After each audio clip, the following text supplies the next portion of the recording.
You ruined my life. Now let's see how far you get. Midnight. I'm under my ancient Ford pickup, fixing a brake line that's been leaking for weeks, when my phone buzzes against the concrete garage floor.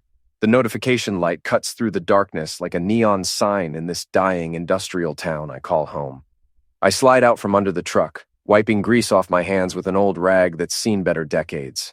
The text is from a number I don't recognize, but the message makes my blood freeze. He's gone. Meet me at the Seacoast Motel. I need you inside me tonight. Your dirty little secret. The thing is, I know that writing style. I know those words. After 15 years of marriage to Sarah, I could identify her texts in my sleep. But this isn't meant for me. Welcome to Millbrook, Pennsylvania. Population 8,000 and falling, where the American dream comes to die a slow, rusty death. Half the storefronts on Main Street are boarded up. The other half are pawn shops and liquor stores. The old steel mill closed 5 years ago, taking most of the decent jobs with it. Now, we've got a boxing gym that doubles as a bar, 3 churches that can't fill their pews, and enough broken marriages to keep the courthouse busy. I own a small auto repair shop. Nothing fancy, just honest work for honest people who can't afford the dealership prices. Sarah works as a paralegal at Brennan & Associates, the only law firm in town that isn't operating out of a strip mall. She's been putting in a lot of late nights lately. Working on a big case, she always says. The Seacoast Motel is a dump on Route 6, the kind of place that rents rooms by the hour and doesn't ask questions. I know, because I've towed cars out of there when cheating spouses got their vehicles repossessed. I grab my keys and drive the 10 minutes to the motel. Sure enough, there's Sarah's silver Honda Civic parked next to a midnight blue BMW I recognize immediately. It belongs to Richard Brennan, her boss, the man who's been mentoring her career for the past 6 months. My hands shake as I take photos with my phone. The license plates, the room number, 237. The BMW with its personalized plates reading Lawman 1.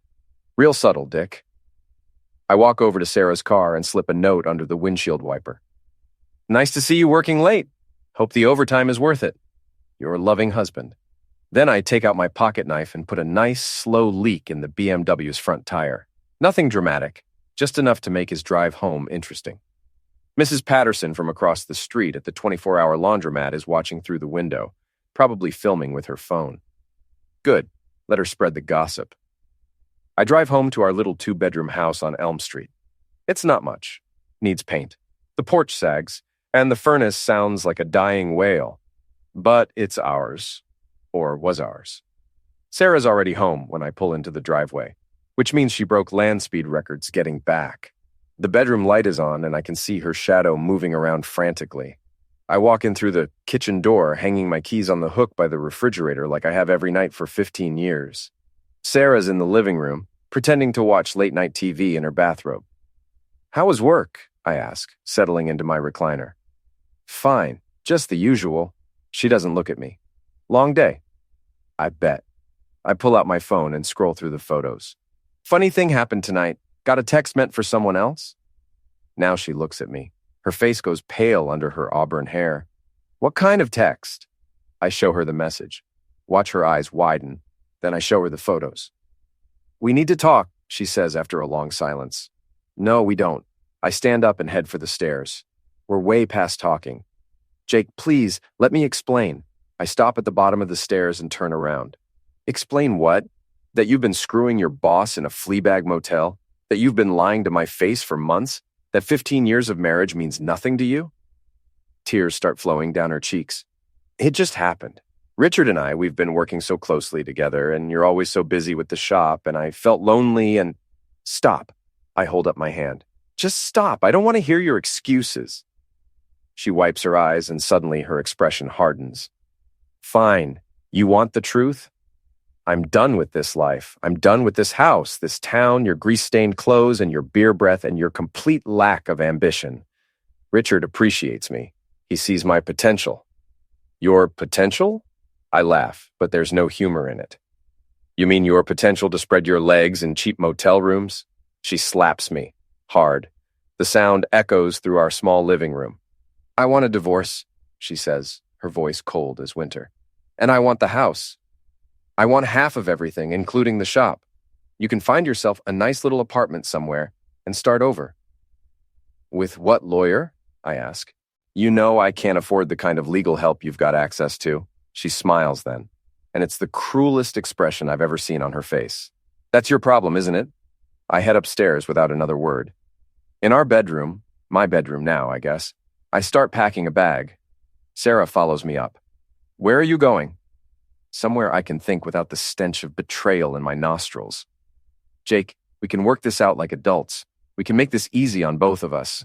I stop packing and look at her. Really look at her. When did she become this person? When did the woman I fell in love with turn into this cold, calculating stranger? You're right about one thing, I tell her. You are done with this life, but you're wrong about everything else. The next morning, I'm at the courthouse when it opens. Sarah's there too, with Richard Brennan at her side. He's a tall man in his early 50s with thinning hair and an expensive suit that screams, "I'm better than you." He keeps whispering in Sarah's ear, and she keeps nodding like an obedient student. They're both smiling confidently as we wait for the clerk to call our case. Sarah keeps glancing at me with pity, like I'm some wounded animal that doesn't know it's already dead. "Mr. Morrison," the clerk calls my name.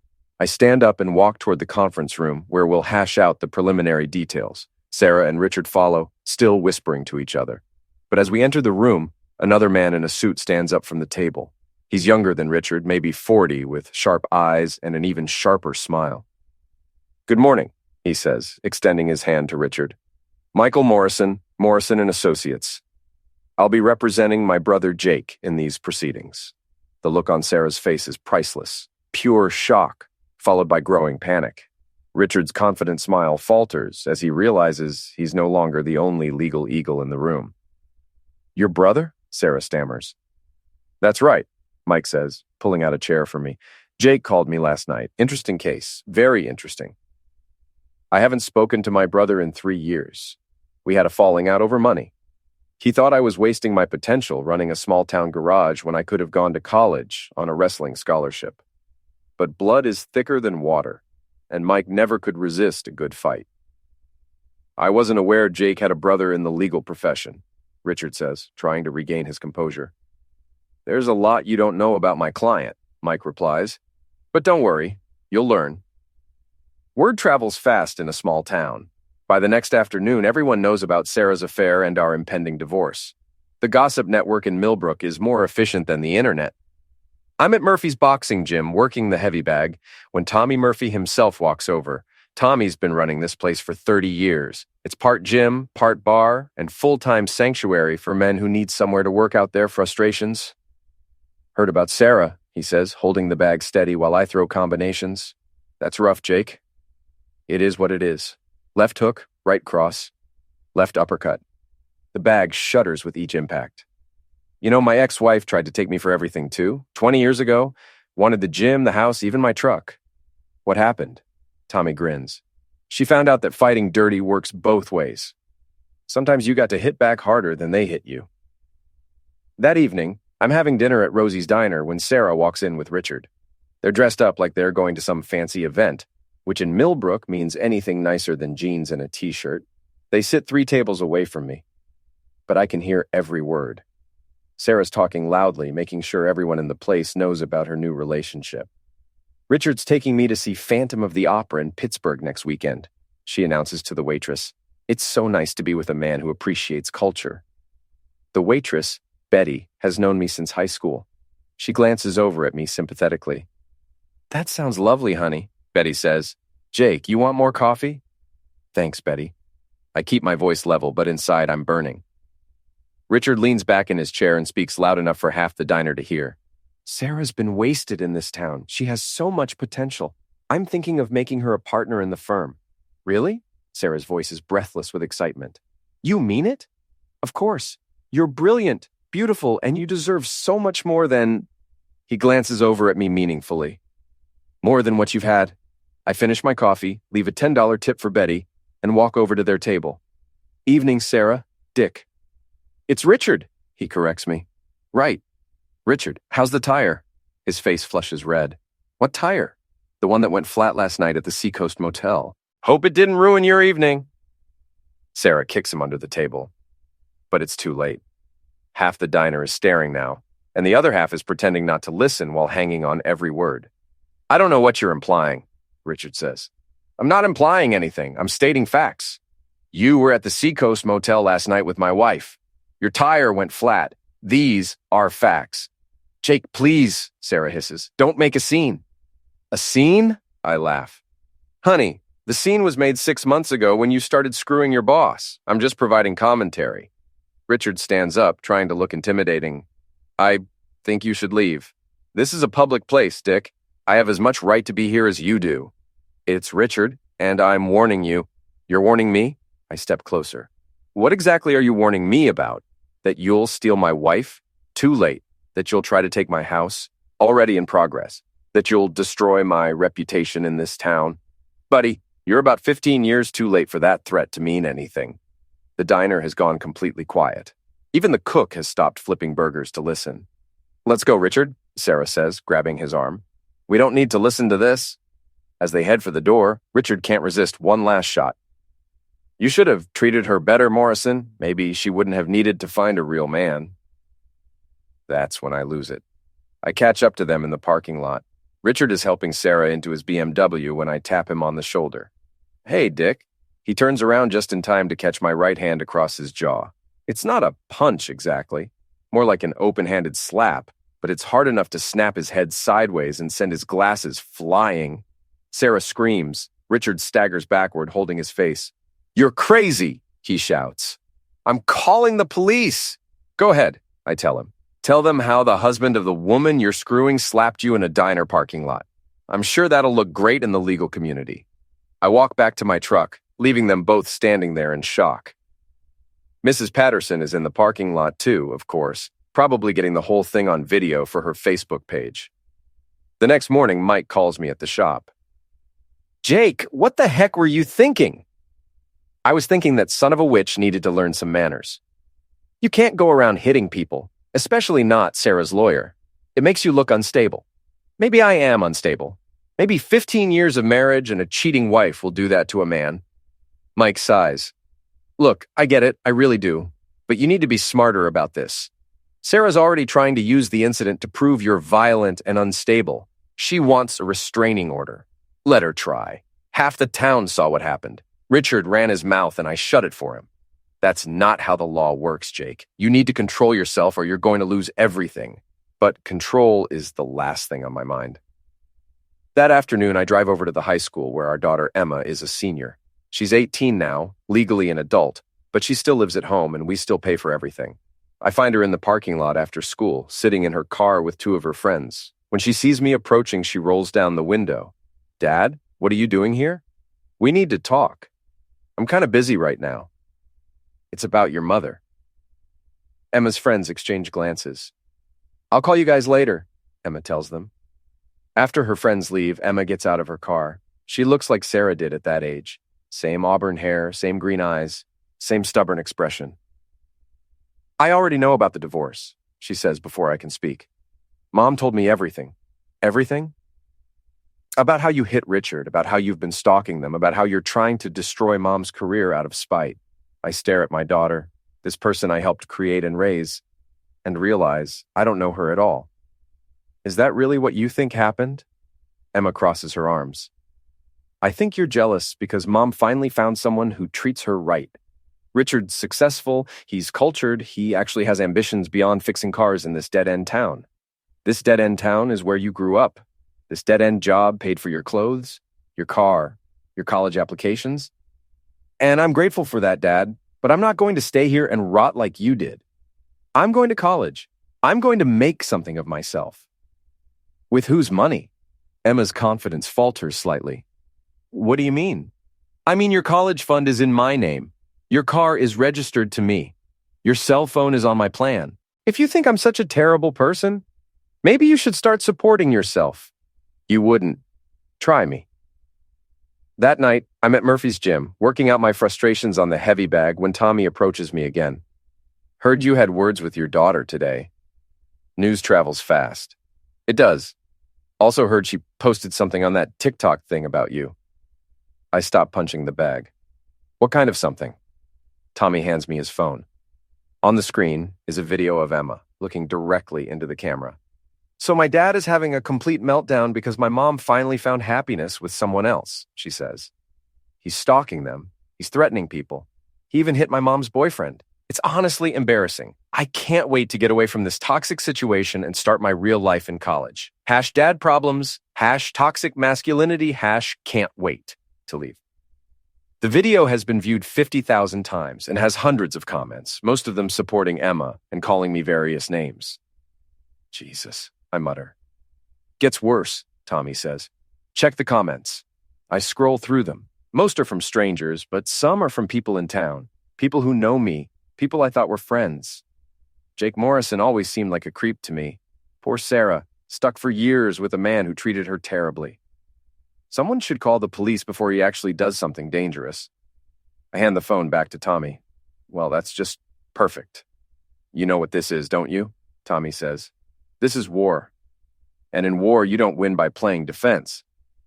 The next few days are a blur of humiliation and betrayal. Emma's TikTok video goes viral locally, and suddenly I'm the villain in everyone's story. People who've known me for years are crossing the street to avoid me. Customers are canceling appointments at the shop. But the real kick in the teeth comes when I run into Dave Patterson and Mark Sullivan at the hardware store. Dave and Mark have been my best friends since high school. We've been through everything together. Marriages, divorces, job losses, deaths in the family. Jake, Dave says when he sees me. His voice is cold. Hey guys, how's it going? Mark won't even look at me. We saw the video, Jake, Emma's video. Yeah, I saw it too. Kids say stupid things when they're upset. Do they? Dave crosses his arms. Because it sounds like she's telling the truth about you stalking Sarah and hitting her boyfriend. I slapped the guy once. He was running his mouth in front of half the town. So you admit it, Mark says. You admit you hit him.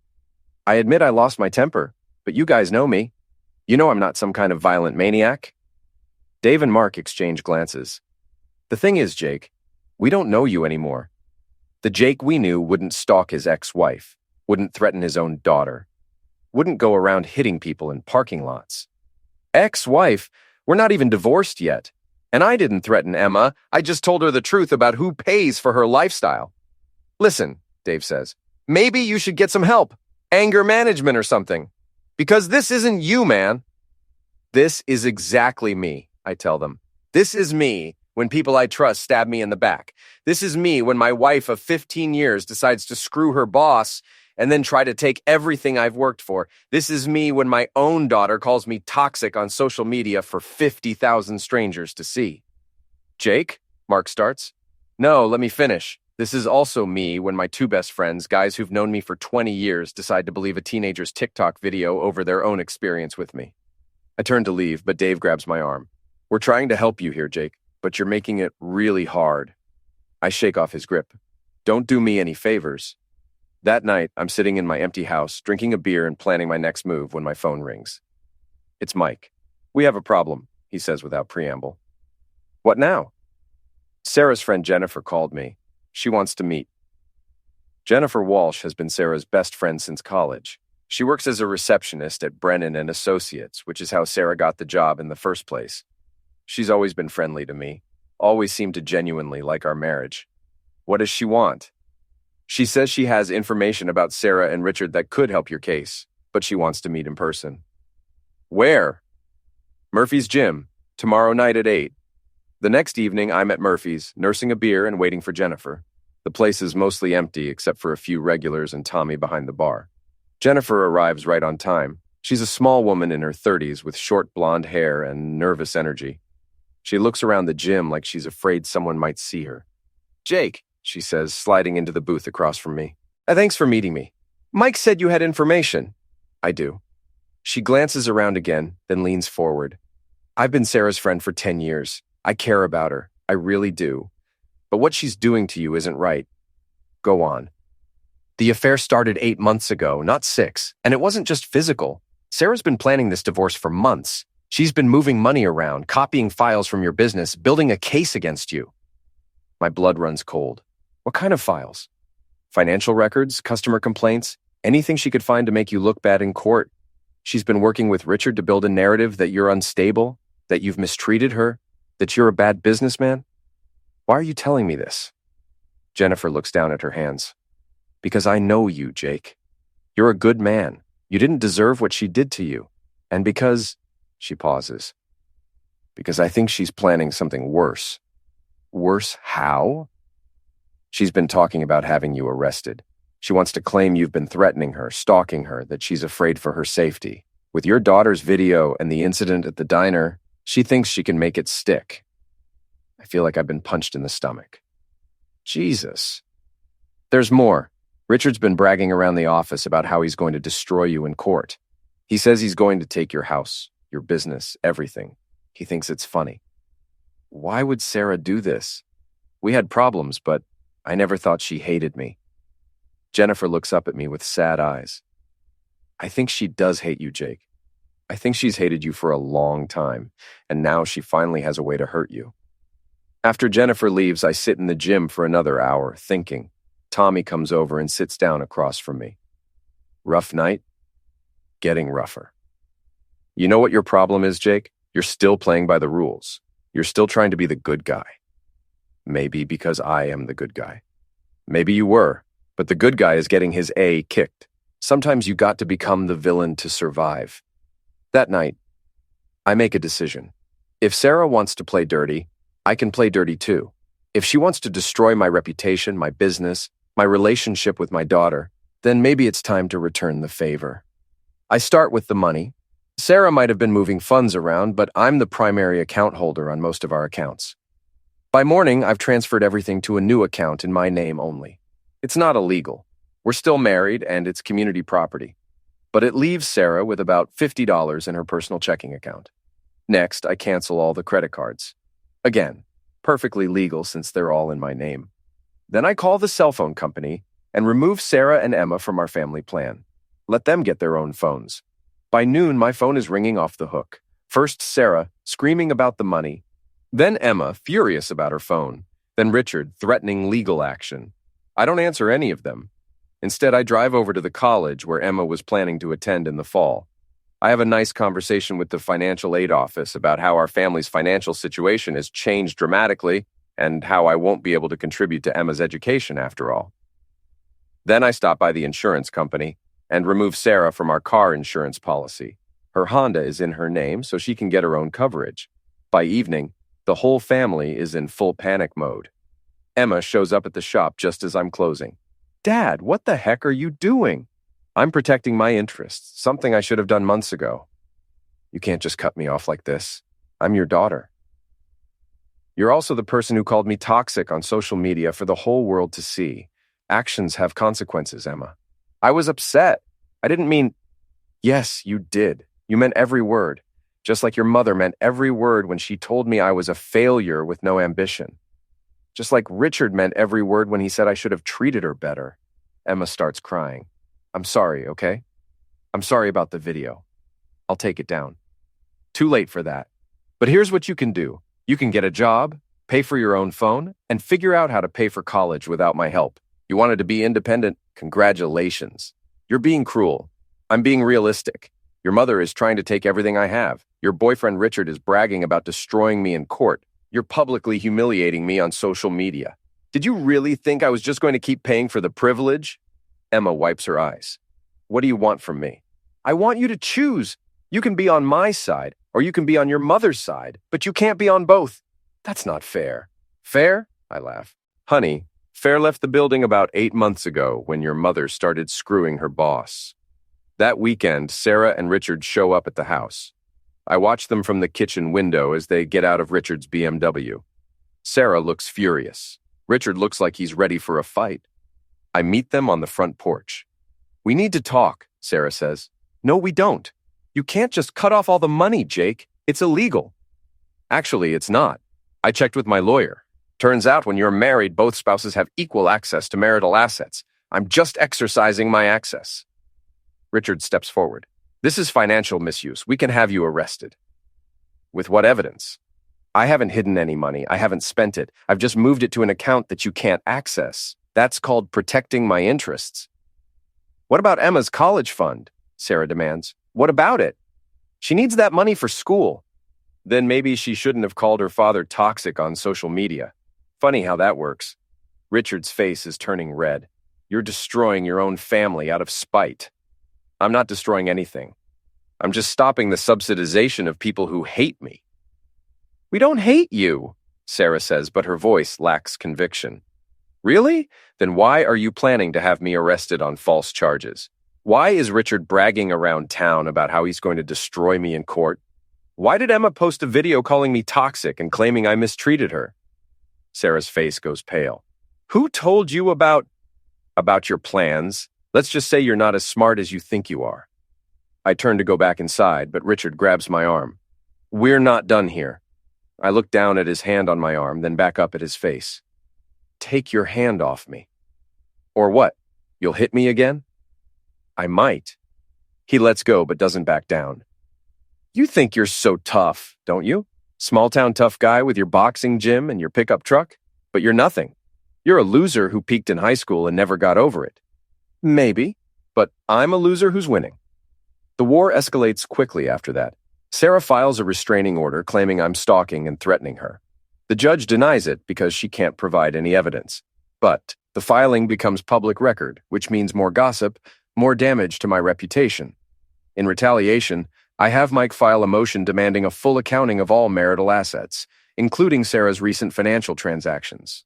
Turns out she's been siphoning money from our joint accounts for months, building up a secret nest egg. It's not illegal, but it doesn't look good in court.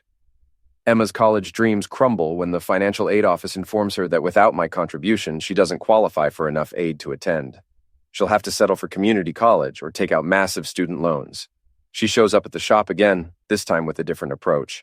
Dad, I'll do anything. I'll apologize publicly. I'll testify for you in court, whatever you want. Just please don't destroy my future. Your future? I stop working on the engine I'm rebuilding and look at her. What about my future? What about the life your mother and I built that she's trying to tear apart? I know Mom was wrong. I know that now. But punishing me won't fix your marriage.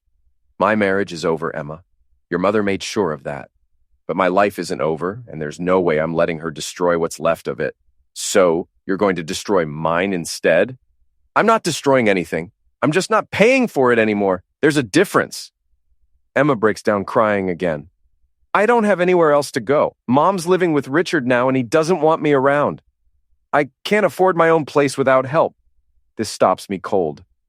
What do you mean, living with Richard? She moved in with him last week. Didn't you know? I didn't know. Sarah's been telling everyone she's staying with Jennifer while we sort out the divorce. The fact that she's openly living with Richard changes things. It makes her look worse in court. But it also means she's more committed to this path than I realized. You can stay in the house, I tell Emma, but you pay rent, you pay for your own food, and you get a job. Thank you, she whispers. Don't thank me yet. I'm not doing this for you. I'm doing it because having you in the house makes me look like less of a monster. That evening, I'm having dinner at Rosie's diner when Dave and Mark walk in. They see me and hesitate, clearly debating whether to leave or stay. Finally, they approach my table. Jake, Dave says, can we talk? Depends. Are you here to lecture me about anger management again? We're here to apologize, Mark says. We heard about what Sarah's been doing. The money, the planning, all of it. How did you hear? Jennifer told her sister, who told my wife, who told me. You know how it is. I nod. So now you believe me. We should have believed you from the start, Dave says. We've known you for 20 years. We should have known you wouldn't just snap for no reason. But you didn't. No, we didn't.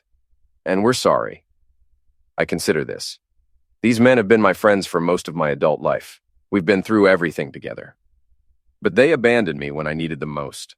Apology noted, I say finally. That's it? Mark asks. We're trying to make things right here. You can't make this right. You can't undo the fact that when the chips were down, when I needed my friends most, you chose to believe a teenager's social media post over 20 years of friendship. Come on, Jake. Don't be like this. Be like what? Hurt? Angry? Disappointed? How exactly should I be? Dave sits down across from me without being invited. Look, we screwed up. We admit it, but we're here now. We want to help. Help how? However you need. Character witnesses in court, whatever. I don't need character witnesses. I need friends who don't abandon me the minute things get complicated. Mark sits down too. We get it. You're angry. You have every right to be. But we're trying to fix this. You know what would fix this?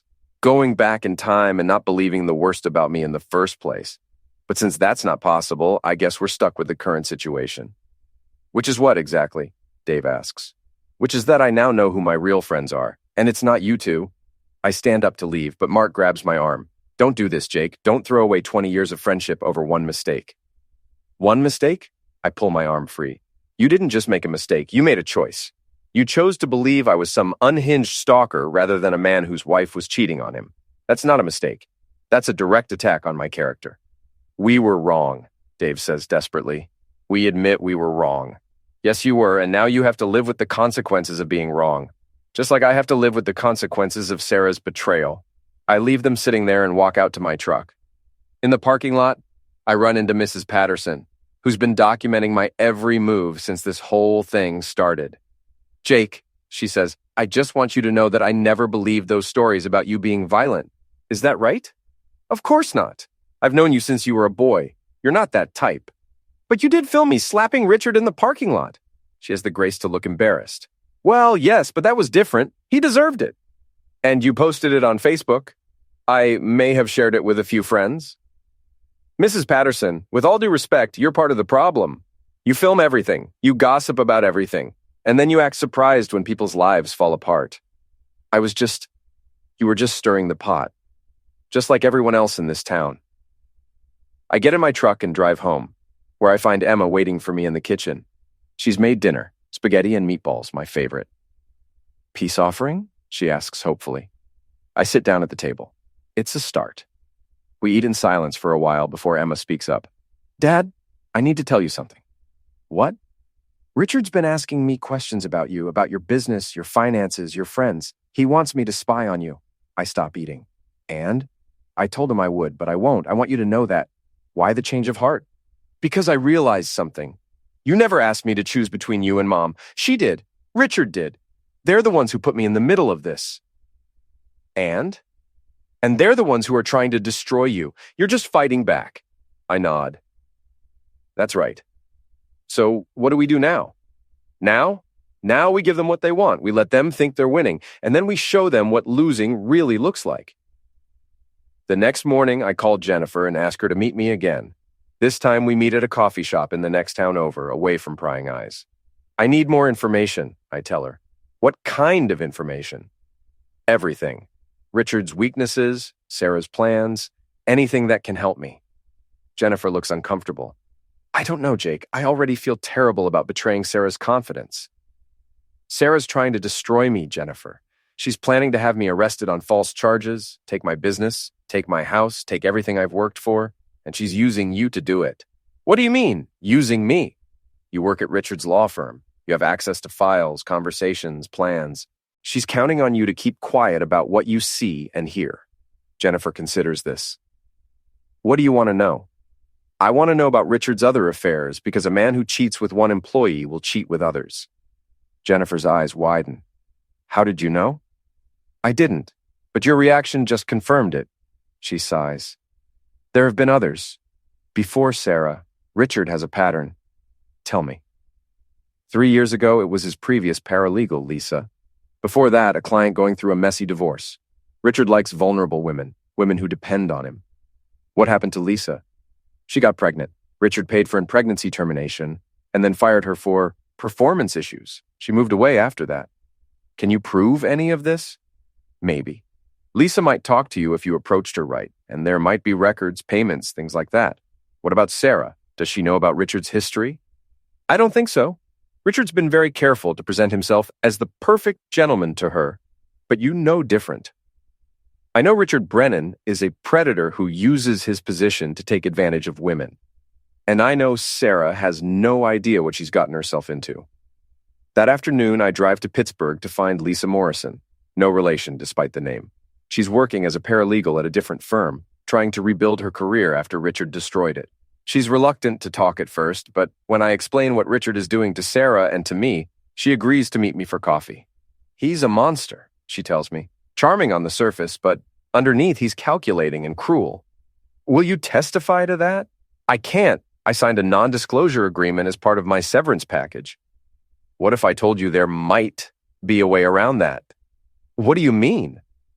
I mean, if Richard is committing crimes, inappropriate conduct, coercion, fraud, then your NDA might not be enforceable. Lisa looks interested. What kind of crimes? That's what I'm trying to find out. But I need help. I need someone who knows how he operates. She thinks about it for a long moment. I can't testify, but I might be able to point you in the right direction. There are other women, Jake. Richard's been doing this for years. By the time I drive back to Millbrook, I have the names of 4 other women who've been involved with Richard Brennan. 3 of them signed NDAs. 1 of them didn't. Her name is Patricia Wells, and she's a former client whose divorce Richard handled 2 years ago.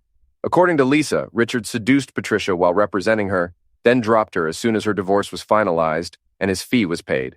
Patricia agrees to meet me the next evening at Murphy's gym. She's a woman in her 40s, attractive but tired-looking, like she's been through heck and is just starting to recover. I should have known better, she tells me. But I was vulnerable, and Richard was so supportive, so understanding. He made me feel like he really cared about me. What happened? He seduced me during my divorce proceedings, told me he was falling in love with me, that we'd be together after everything was settled. I believed him. And then my divorce was finalized, his bill was paid, and suddenly he was too busy to return my calls. When I confronted him at his office, he told me I was delusional, that our relationship had been purely professional.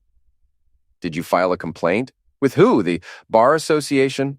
Richard Brennan is one of the most respected lawyers in the county. Who's going to believe a bitter divorcee over him? I would. My lawyer would. A judge might, if we can establish a pattern. Patricia looks skeptical. What's in it for you? Richard's doing the same thing to my wife that he did to you, and when he's done with her, he's going to destroy me in the process. So you want revenge. I want justice. There's a difference. Is there? I think about that for a moment. Maybe not. Does it matter? Patricia smiles for the first time since we started talking. No, I don't think it does. Armed with information about Richard's pattern of behavior, I have Mike file a motion to depose Richard under oath about his relationship with Sarah. We can't prove he's done anything illegal yet, but we can make him uncomfortable. The deposition is scheduled for the following Friday at Mike's office. Richard shows up with his own lawyer, a sharp-dressed woman from Pittsburgh who clearly thinks she's dealing with small-town amateurs. Under oath, Richard admits to the affair but claims it started after Sarah had already decided to leave me. He denies any impropriety, any misuse of his position, any pattern of behavior with other employees or clients. But Mike is good at his job. He asks specific questions about Lisa, about Patricia, about the other women. Richard's lawyer objects to most of them, but the questions are on the record now. Did you have an intimate relationship with Lisa Morrison while she was employed at your firm? I invoke my Fifth Amendment right against self-incrimination. Did you pay for Lisa Morrison to have pregnancy termination? I invoke my Fifth Amendment right against self-incrimination. Did you engage in an intimate relationship with Patricia Wells while representing her in her divorce? I invoke my Fifth Amendment right against self-incrimination. By the end of the deposition, Richard has invoked the Fifth Amendment 17 times. It doesn't prove anything legally, but it doesn't look good either. That evening, Sarah calls me for the first time in weeks. What the heck are you doing, Jake? I'm defending myself. You're trying to destroy Richard with lies and innuendo. I'm not trying to destroy anyone. I'm just asking questions. Those women you found, they're lying. Richard explained everything to me. I'm sure he did. What did he tell you about Lisa's pregnancy termination? Silence on the other end of the line. Sarah, that's none of your business. It's going to be everyone's business if this goes to trial. Is that really what you want? You're bluffing. Am I? Ask Richard if he thinks I'm bluffing. I hang up and wait. 20 minutes later, Richard calls. Morrison, we need to talk. I'm listening. Not over the phone. Meet me at the office tomorrow morning. I don't think so. If you want to talk, we do it with lawyers present. This doesn't have to get ugly. It's already ugly, Dick. You made it ugly when you started screwing my wife. What do you want? I want you to pay for what you've done. And what exactly do you think I've done? I think you're a predator who uses his position to take advantage of vulnerable women. I think you've been doing it for years, and I think Sarah is just your latest victim. You're wrong. We'll see. The next morning, Emma comes to me with disturbing news. Dad, I think Richard's trying to have you arrested. What do you mean? I overheard him talking to someone on the phone. He was talking about evidence, about building a case, about making sure you go to jail. What kind of evidence? I don't know. but he seemed really confident. That afternoon, I get my answer.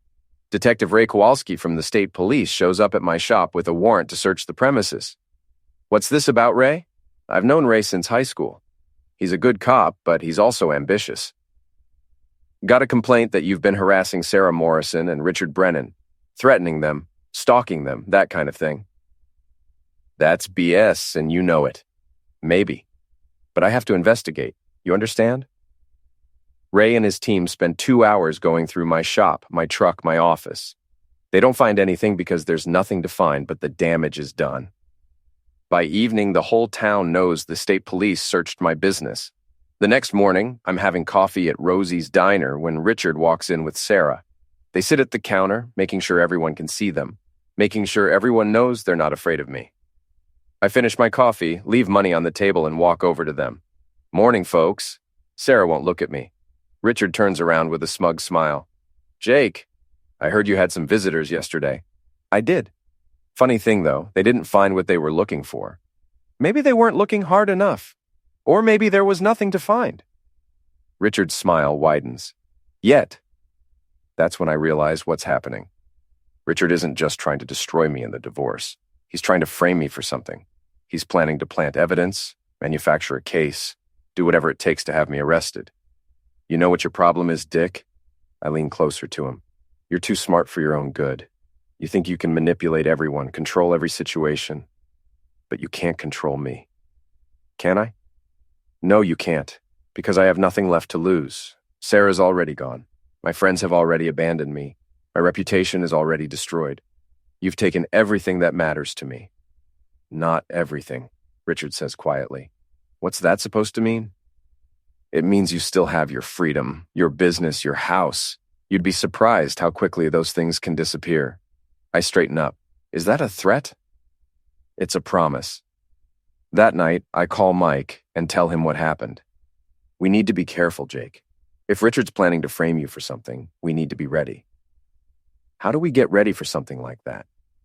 We document everything, every conversation, every encounter, every move you make. We build an alibi for your entire life. That sounds exhausting. It's better than prison. The next few days pass in a blur of paranoia and preparation. I install security cameras at my shop and my house. I start carrying a digital recorder everywhere I go. I document every phone call, every text message, every interaction with anyone connected to Sarah or Richard. Emma helps, serving as a witness to my activities, my whereabouts, my state of mind. She's genuinely scared now, realizing that Richard's vendetta against me could destroy our entire family. Dad, what if we just give them what they want? What if you just let Mom have the house and the business and everything? Then I'll have nothing, and they'll still find a way to destroy me. Richard won't be satisfied until I'm in prison or dead. That's crazy. Is it? He's already tried to have me arrested once. He's threatening my freedom, my business, everything I have left. What do you think comes next? Emma doesn't have an answer for that. On Thursday evening, Jennifer calls me in a panic. Jake, you need to know something. Richard's planning something for tomorrow night. What kind of something? I don't know exactly, but he's been making calls, setting up meetings. He told Sarah to make sure she has an alibi for tomorrow evening. An alibi for what? I don't know, but whatever he's planning, it's going to happen tomorrow night. Friday evening, I'm at Murphy's gym, working out and waiting for whatever Richard has planned. Tommy's behind the bar, and there are maybe a dozen other people in the place. Regulars mostly, people who've known me for years. At 8 o'clock, Richard walks in with 2 men I don't recognize. They're big guys, dressed like construction workers, but something about them screams trouble. Jake Morrison, Richard calls out. We need to talk. I'm listening. Outside. Privately. I don't think so. Anything you have to say to me, you can say in front of witnesses. Richard's smile is cold. Have it your way. He nods to the 2 men, who start walking toward me. That's when I realize what's happening.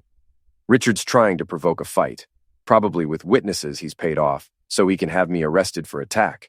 But I'm not taking the bait. Tommy, I call out. You might want to call the police. I think these gentlemen are about to attack me. Already on it, Tommy says, holding up his phone. The 2 men hesitate, looking at Richard for guidance. He's trapped now.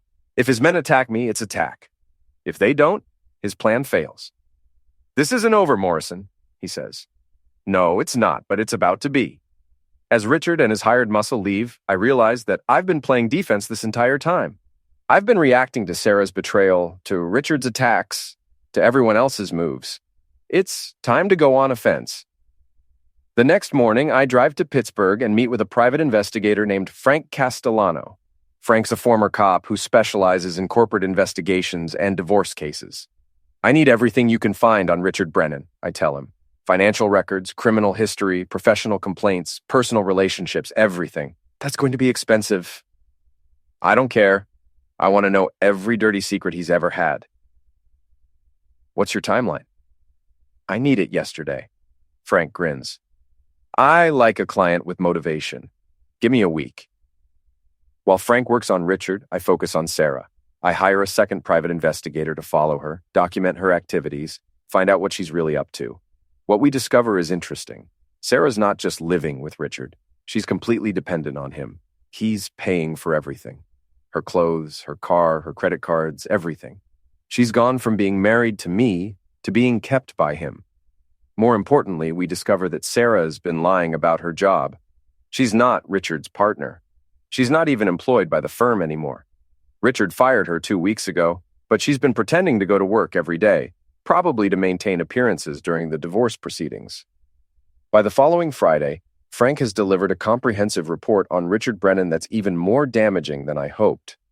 Richard's been under investigation by the State Bar Association for ethics violations. He's been sued 3 times for inappropriate conduct in the workplace, with all the cases settled out of court under NDAs. He's been audited by the IRS twice for suspicious financial transactions.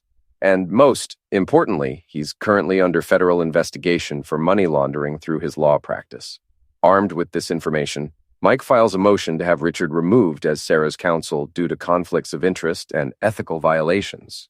We also file a motion to have Sarah's financial claims dismissed based on her fraudulent representation of her employment status. The hearing is scheduled for the following Monday. Sarah shows up with a new lawyer, a public defender who clearly doesn't want to be there. Richard's not allowed in the courtroom due to the pending ethics investigation. Judge Patricia Hendricks has been on the bench for 20 years and has no patience for games. Mrs. Morrison, she says, I'm looking at evidence that you've been misrepresenting your employment status throughout these proceedings. Care to explain? Sarah's new lawyer tries to object, but the judge cuts him off. Your client can answer the question herself. Sarah stands up, looking pale and shaken. Your Honor, I was employed by Mr. Brennan's firm until recently. Until when exactly? 2 weeks ago. And you've been representing to this court that you were a partner in the firm? Mr. Brennan told me I would be made a partner. But you weren't actually a partner. No, Your Honor. And you're no longer employed by the firm at all. No, Your Honor. Judge Hendricks looks at the paperwork in front of her, then looks back at Sarah. Mrs. Morrison, you've committed perjury in my courtroom. You've filed fraudulent financial documents. You've wasted this court's time with false claims and manufactured drama. Your Honor, I can explain. No, you can't. There's no explanation for this level of deception. The judge turns to me and Mike. Mr. Morrison, I'm dismissing all claims against you. You keep the house, the business, and all marital assets. Mrs. Morrison, you're lucky I'm not holding you in contempt of court. Sarah breaks down crying, but I feel no sympathy for her. She made her choices. Outside the courthouse, Emma is waiting for me. Is it over? She asks. The legal part is over, but there's still one more thing I need to do. That evening, I call a town meeting at the community center. I put flyers up all over town, post announcements on social media, and personally invite everyone who's been gossiping about me for the past months. The turnout is impressive. Nearly 200 people, including Sarah, Richard, Dave, Mark, Mrs. Patterson, and most of the town's busybodies. I take the podium and look out at the crowd. Ladies and gentlemen, thank you for coming. I know you're all here because you love a good story, and I have a heck of a story to tell you. I proceed to lay out everything. Sarah's affair, her lies about her job, her attempts to paint me as unstable and dangerous. Richard's documented pattern of inappropriate workplace behavior, his ethics violations, his ongoing federal investigation, the hired muscle he brought to Murphy's gym, the planted evidence scheme that never materialized. I have documents, recordings, photographs. I have testimony from Patricia Wells and the other women Richard victimized. I have financial records showing how Sarah tried to hide assets and commit perjury. By the time I'm finished, the crowd is stunned into silence. Now, I continue, I want to address some specific people. I look directly at Dave and Mark. To my former friends who abandoned me based on a teenager's social media post, I hope you've learned something about the value of loyalty. I turn to Mrs. Patterson. To the neighbors who filmed my private moments and spread gossip about my family, I hope you've learned something about the consequences of treating other people's pain as entertainment. Finally, I look at Sarah and Richard sitting in the back row, and to my ex-wife and her boyfriend, I hope you've learned something about the price of betrayal. I step down from the podium and walk toward the exit. The crowd parts in front of me like the Red Sea. As I reach the door, I turn back one last time. Oh, and one more thing. Richard, the FBI will probably want to talk to you about those money laundering charges. Sarah, you might want to find a new place to live. I hear Richard's assets are about to be frozen. I walk out into the night, leaving chaos behind me. The next morning, Richard Brennan is arrested by federal agents on charges of money laundering, tax evasion, and racketeering. Sarah's left with nothing. No job, no money, no home, and no boyfriend. Emma decides to stay with me and attend community college locally. She gets a part-time job at Murphy's Gym and starts rebuilding her relationship with her father. Dave and Mark try to apologize again, but I'm done with them. Some bridges, once burned, can't be rebuilt. I reopen my shop and find that business is better than ever. Turns out, people respect a man who fights back when he's wronged. 6 months later, I'm having dinner at Rosie's Diner when Sarah walks in. She looks older, tired, defeated. She's working as a waitress at a truck stop outside of town. She sees me and walks over to my table. "Jake," she says quietly, "can we talk?" "We're talking. I mean really talk. About what happened. About us." "There is no us, Sarah. There hasn't been for a long time. I made mistakes. I know that now. But what you did to me, what you did to Richard, what I did was survive. What I did was fight back when you tried to destroy me. Richard's in prison because of you. Richard's in prison because he's a criminal. I just made sure everyone knew about it." Sarah sits down across from me without being invited. "I lost everything, Jake. Everything. So did I. The difference is I built it back up. We could try again. We could start over." I look at this woman who was my wife for 15 years, who betrayed me, who tried to destroy me, who's now begging for another chance. "No," I tell her. "We can't." I stand up, leave money on the table, and walk out. In the parking lot, Tommy Murphy is waiting by my truck. "Heard Sarah was trying to talk to you in there." "She was. Didn't work out for her." Tommy grins. "You know what I like about you, Jake? You learned the most important lesson there is, which is sometimes the only way to win is to make sure the other guy loses everything." I get in my truck and drive home to my house, my business, my daughter, and my new life. A life built on the ashes of the old one, stronger and harder and completely my own. Sarah wanted to destroy me. Instead, she created a monster, and that monster won.